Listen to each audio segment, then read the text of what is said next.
Good morning. We're right on the cusp, as always, from the past into this present moment and facing a future which is partly predictable.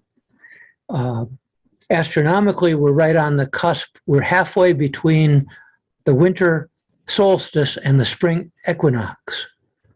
So in the spirit of being here now, but certainly thinking about what might be coming, I have both a little bit of botany and a little bit of poetry. The first is from a weblog called The Kitchen Botanist. The wintertime pantry is a study in vegetable dormancy. Plants survive the winter by making seeds or by storing nutrients under the ground. Our shelves brim with structures plants use to store their own provisions. All the seeds that we store, oats, dry beans, quinoa, consist of an embryonic plant and a store of nutrients to get it going when the seed germinates.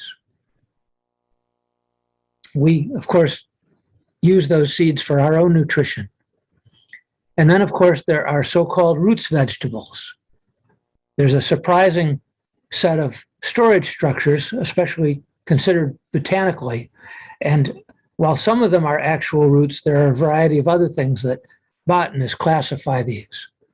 Some of the botanical ideas are modified stems, modified leaves, taproots, which are a different category, and a structure called a hypocotyl, a swollen fusion of taproot and the base of a stem.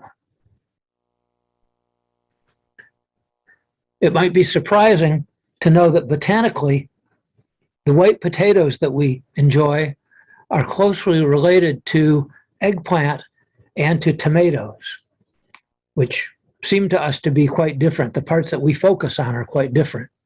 But if you looked at the plants, if you're a gardener, or if you look at the flowers, as botanists do, you would see that they're quite closely related. The reason that white potatoes have that wonderful storage structure, which we enjoy for our nutrition, is that they evolved in the Andes, and they had to store nutrients to get through the mountain winters. It's a common theme. Plants create underground storage organs to withstand winter or seasonal drought. And this pops up all over the plant evolutionary tree.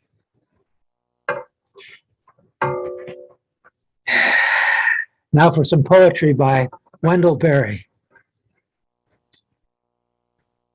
The farm travels in snow, a little world flying through the Milky Way.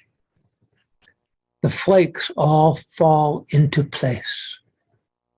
But already the mind begins to shift its light, clearing space to receive anew the old fate of spring.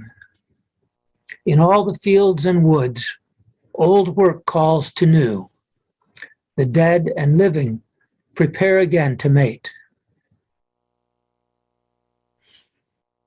Let the great song come that sways the branches, that weaves the nest of the vireo, that the ground squirrel dreams in his deep sleep and wakes, that the fish hear that pipes the minnows over the shoals. In snow I wait and sing of the braided song I only partly hear. Thank you.